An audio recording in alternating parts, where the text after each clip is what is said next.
Guys നല്ല അടിപൊളി എന്താ പറയാ മാങ്ങ കിട്ടിയിട്ടുണ്ട്. ഇതിന്റെ പേരെന്തരാണെന്ന് നിങ്ങൾ കമന്റ് ചെയ്യണം കേട്ടോ.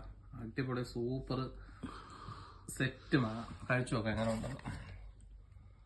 മാങ്ങ എന്ന് പറയുമ്പോൾ എന്റെ ഫ്രൂട്ട്സുകളിൽ എനിക്ക് ഏറ്റവും ഇഷ്ടപ്പെട്ട സാധനം എന്ന് പറയുമ്പോൾ ഓറഞ്ച് മാങ്ങയാണ് കേട്ടോ. അതിന്റെ ഫേവറേറ്റ് ആണ്. എവിടെ നമ്മൾ ജ്യൂസ് ഏതെങ്കിലും ഇവിടെ ജ്യൂസ് ഒക്കെ കുടിക്കാനൊക്കെ പോകില്ലേ, നമ്മൾ ഈ ഷേക്ക് ഇടാം അതുപോലെ ജ്യൂസ് ഇടാം, അവിടെ നിന്നൊക്കെ ഞാൻ കുടിക്കുന്നത് ഏറ്റവും കൂടുതൽ കഴിക്കണമെന്ന് പറയുന്നത് ഓറഞ്ചും അതുപോലെ തന്നെ മാങ്കോയാണ്. നാട്ടിലും അങ്ങനെ തന്നെ. മാങ്ങോയുടെ കാര്യം പറഞ്ഞപ്പോൾ ഇത് പണ്ടത്തെ ഒരു കഥ അറിയാവുന്ന നമ്മളെ വീടിന്റെ അടുത്തുണ്ടല്ലോ, നമ്മുടെ വീടിന്റെ അടുത്തൊരു വീടുണ്ടായിരുന്നു കേട്ടോ. അവിടെ ഒരു മാവുണ്ട് എന്ന് വെച്ച് കഴിഞ്ഞാൽ താളിമാവ്. നമ്മളെ ഇതുപോലുള്ള എന്താ പറയാ വിഷം കുത്തിവെച്ച മാങ്ങയൊന്നുമല്ല ഇത്.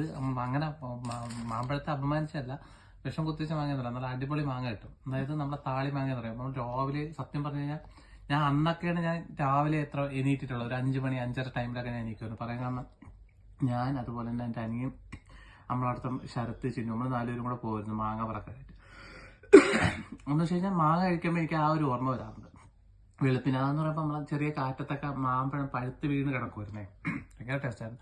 കുത്തുന്നു ഒരു എന്താ ചൊന ചവയ്ക്കുന്നു.